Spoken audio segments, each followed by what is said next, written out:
Sego, Zewaguego. Konwatsitsawi M Ginagre. The Wagata Hunzoni, Uncle 30 Nene, Sego, Zewaguego, and Yawagoa. Thank you all for coming here today. Yatawajeza. It's not easy to wear a mask all day, eh?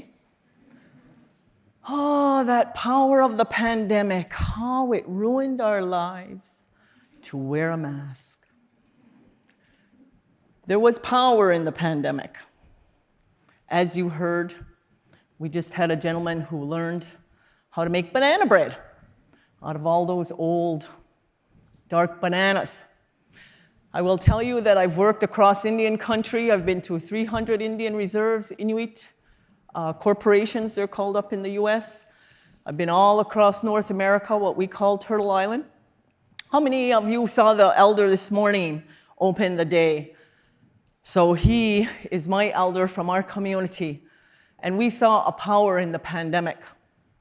Many of us of First Nations, Inuit, Métis people have had a life of restrictions and mandates.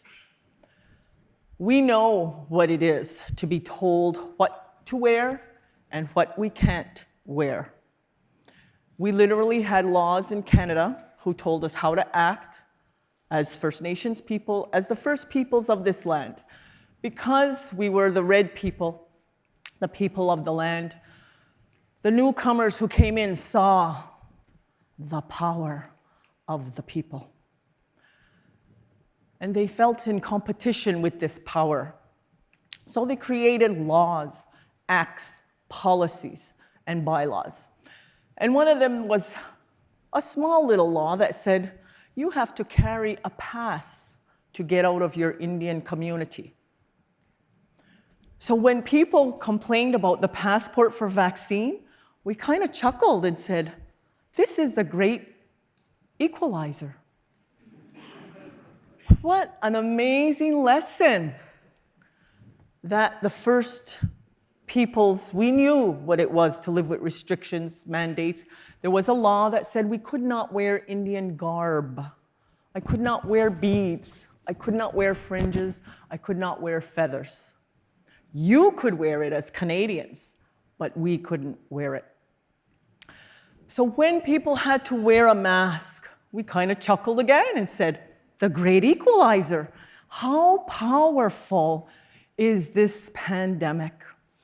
Because the red people, and very often, if not always with us, the black people, were treated like a pandemic for a long, long time. And that's why today we have the new acronym called diversity, equity, and inclusion, because the world has come to believe that, yes, the red people and the black people, and oftentimes the yellow people. So this is not about offense here. In our culture, we look at the four colors. We look at the blacks from Africa, the whites from Europe, the yellow from Asia, and the red from the Americas. So that is that we are all equal. That's why you see this all in equal quarters. Everyone has the right to be who and what they are. So part of that was, with the pandemic, we were kind of chuckling, because in the first month, you know, when people were just so upset about the masks, we were like, dang, you've only been Indigenous for 1 month, and you're already upset with all these mandates. Come on, you guys, toughen up. So we couldn't quite believe what we saw. You know, we thought it was kind of humorous for us. So we were living in suspense, like our speaker who spoke about the stuttering in the different languages. And I appreciate all the, speakers that were here today. So what we learned in this pandemic was that people were forced to respect their distance. So when you see people on top of each other like this, and then you see me, somebody like me watching, some of us who were watching, and for me, I have a mother who has a very ill, she has a chronic lung issue. So I wear 2 masks often when I go places because I help my mother very often. Statistically, in some of the provinces in Canada, specifically in Canada, people were dying from this COVID. And it seemed like no one really believed it. And that was kind of with the whole issue with the 215, with the children. There is this unusual phenomenon we find with people, that they don't believe people. So when we were talking about Indian residential school and all the atrocities that happened, no one believed us until there was evidence. No one really believed there was a pandemic until there was evidence. So people like us stay on the side. Now we can all wear our Indian garb.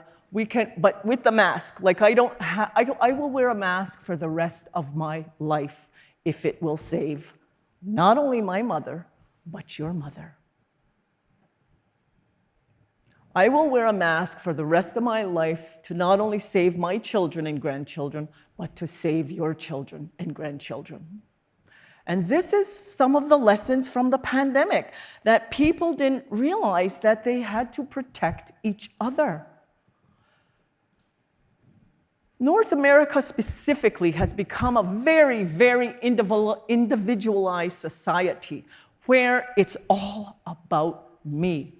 Even though there's the new signs all over the place, people say, don't take it personally. But really, everybody takes it personally. So don't take it personally, but do take it in a community way, that society needs you. You need society. And we learned that when we had to be still. We learned that we had to live with ourselves. We learned that we had to be silent. We learned that we had to respect our distance.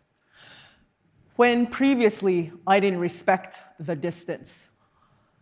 When we have some of what's going on today, when we just saw the last gentleman who just talked about the food waste.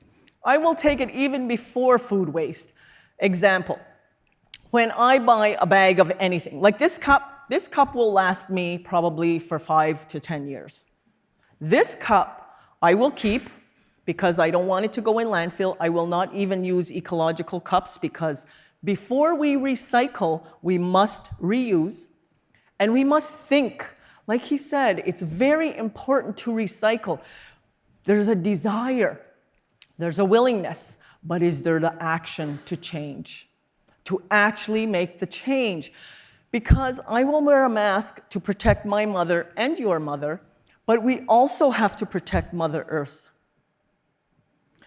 So with the food, something I've done in the last little while, and to listen to the last couple of speakers, when I have hunted elk, I've hunted turkeys, I didn't go to IGA to buy turkeys. I went in the bush, I got a gun, I even hunted elk with a muzzle load. I know what it is to take a .22. I know what it is to hunt, to fish. I know what that is. When we have to walk the mountains for our water, I know what it is to haul water. I know what it is to haul wood, because I am not going to be warm if I don't put wood in my fireplace. I know everyone convenience. What was the 4 A's he talked about? Convenience, the affluence. So the affluence. We have become this affluent society where I have a right to my might. And I will do what I say to whoever I want, whenever I want, wherever I want. But we have been taught a big lesson from the pandemic, which said it is time to think of others. Part of that is that it's time. The time is running up for us. When he said we love food, we have to learn to respect food as well. If you have a little beautiful area in your backyard, or you buy a little planter, something even this big, you know, that you put flowers in, plant tomatoes, plant herbs, like the young lady said earlier en français, plant stuff. And don't judge people until you've walked a mile in my moccasins. She said every step is important, right? But until we've walked in somebody's moccasins or shoes or in their steps, we don't know what they have lived. I know that I have lived through visiting very many Indian reservations, Indigenous and Inuit communities, and they don't have water. So the next time you want to go buy a bottle of water, see that as affluent and convenience, because we've become this convenient society. What the pandemic taught us was routine, structure, and respect. It also taught us that we have mental health issues. When people need to toke, smoke, and coke more than they've ever toked, smoked, and coked, we knew there was issues with mental health. So when the time came for all of us to see each other as equals, to be able to plant some foods and to be caged, we also became caged animals.